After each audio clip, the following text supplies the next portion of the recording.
Hai, aku Adinda Kartika Putri Sujandi dari Poltekkes Komunika Semarang, jurusan Analis Kesehatan, Prodi D3 Teknologi Laboratorium Medis. Aku dari reguler A. Pada kesempatan kali ini, kita akan sama-sama membahas mengenai sejarah bahasa Indonesia. Nah, teman-teman udah pada tahu belum sih bahasa Indonesia itu asalnya dari mana sih? Yang tahu boleh komen di bawah ya. Nah, ternyata nih, bahasa Indonesia itu asalnya dari bahasa Melayu. Kenapa sih mau pakai bahasa Melayu? Karena sejak dahulu, bahasa Melayu adalah bahasa yang sering digunakan sebagai bahasa perhubungan dan perdagangan dari sejak zaman kerajaan. Selain itu, bahasa Melayu juga dianggap sebagai bahasa yang paling sederhana nih. Terus, kapan sih bahasa Indonesia itu diresmikan sebagai bahasa nasional? Ternyata nih, bahasa Indonesia diresmikan sebagai bahasa nasional setelah proklamasi kemerdekaan Indonesia, yaitu pada tanggal 18 Agustus 1945. Dan ketetapannya dituangkan dalam Undang-Undang Dasar 1945 pasal 36 yang menyatakan bahwa bahasa negara ialah bahasa Indonesia. Namun, bahasa Indonesia itu lahir pada saat peristiwa Sumpah Pemuda, yaitu pada tanggal 28 Oktober 1928.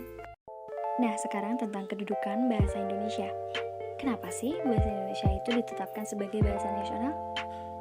Dalam kedudukannya sebagai bahasa nasional, bahasa Indonesia ini berfungsi sebagai sarana pemersatu bangsa dan sebagai sarana komunikasi antar daerah dan antar budaya daerah. Kita tahu sendiri kalau di Indonesia itu terdiri dari banyak banget suku. Rasa-rasanya akan sangat sulit untuk menghafal satu persatu bahasa dari suku tersebut. Nah, untuk mempermudah komunikasi antar suku ini, ditetapkanlah bahasa Indonesia sebagai bahasa nasional. Terus, fungsi dari bahasa Indonesia sendiri itu apa sih? Yang pertama, sebagai lambang kebangsaan. Sebagai lambang kebanggaan, identitas nasional, alat penghubung antar suku, dan alat pemersatu bangsa. Teman-teman, di dalam bahasa Indonesia itu terdapat ejaan. Apa sih itu ejaan? Ejaan diartikan sebagai kumpulan peraturan penulisan huruf, kata, serta penggunaan tanda baca. Nah, ejaan dari bahasa Indonesia sendiri telah mengalami beberapa pembaruan nih. Kenapa sih ejaan itu terus diperbarui? Alasannya adalah karena bahasa itu sifatnya dinamis dan mengikuti zaman. Nah, ternyata bahasa Indonesia sendiri itu sudah mengalami 4 pembaruan ejaan, yaitu tahun 1901, 1947, 1972, dan yang terakhir adalah tahun 2016.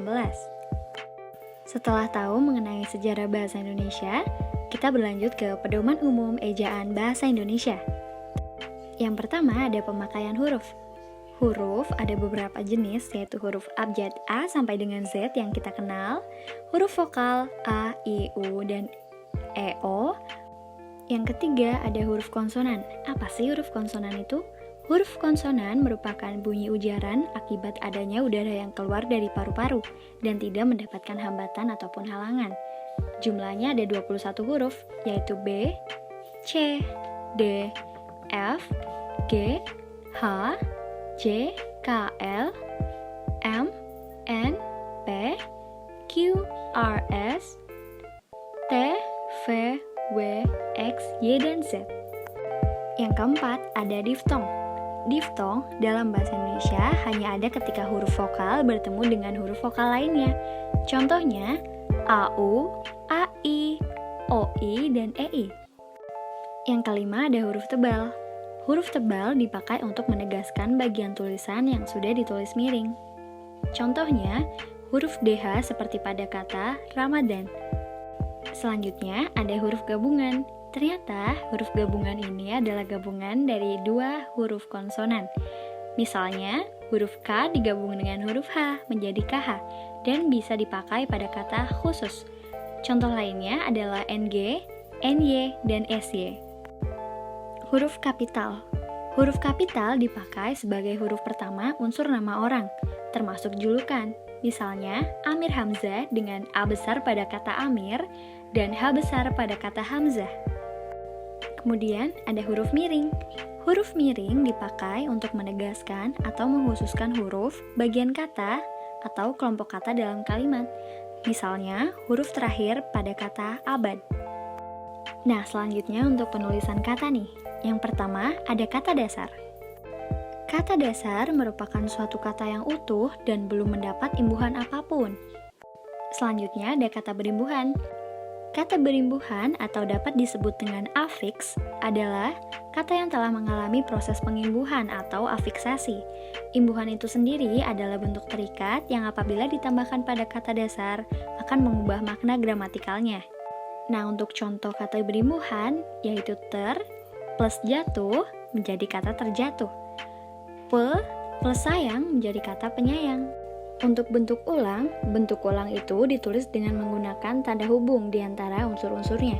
Contohnya, anak-anak, biri-biri, lauk pauk, berjalan-jalan, dan buku-buku.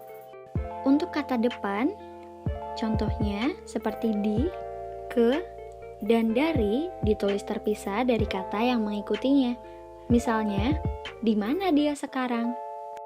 Nah, partikel. Partikel ini diartikan sebagai kata yang tidak dapat diubah bentuk dan mempunyai makna gramatikal di dalamnya.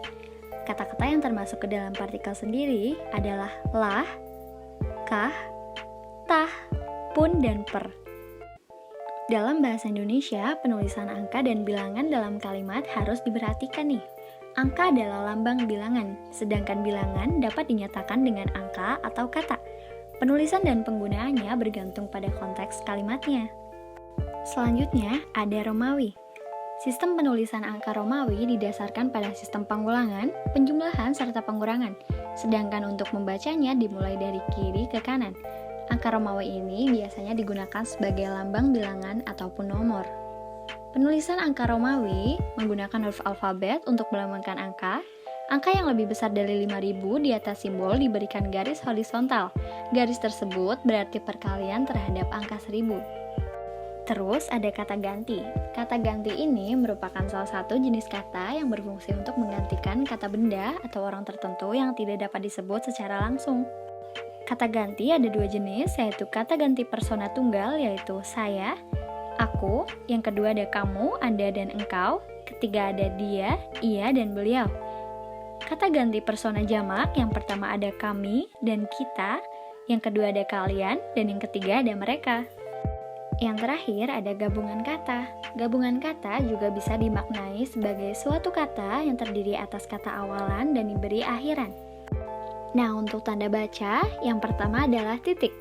Tanda titik ini dipakai sebagai akhir dari kalimat pernyataan. Yang kedua ada koma. Tanda koma adalah tanda baca yang digambarkan dengan simbol koma. Tanda koma dipakai untuk memisahkan unsur-unsur dalam suatu perincian atau pembilangan nih. Selain itu, tanda koma dipakai sebelum kata penghubung seperti tetapi, melainkan, dan sedangkan dalam kalimat majemuk setara. Yang ketiga ada tanda titik koma. Titik koma digunakan sebagai pengganti kata hubung untuk memisahkan kalimat setara, yang satu dari kalimat setara yang lain dalam kalimat majemuk. Yang keempat ada tanda titik dua. Tanda ini digunakan pada akhir dari suatu pernyataan lengkap. Namun, titik dua ini tidak dipakai bila perincian tersebut merupakan pelengkap yang mengakhiri pernyataan nih. Yang kelima ada tanda hubung. Tanda hubung digunakan untuk menyambung suku kata yang terpisah atau terpenggal oleh pergantian baris. Dan yang terakhir adalah tanda pisah. Tanda pisah dipakai untuk membatasi penyisipan kata atau kalimat yang memberi penjelasan di luar bangun kalimat. Nah, segitu aja dulu ya penjelasan untuk kali ini. See you next time. Thank you, semoga ilmunya bermanfaat.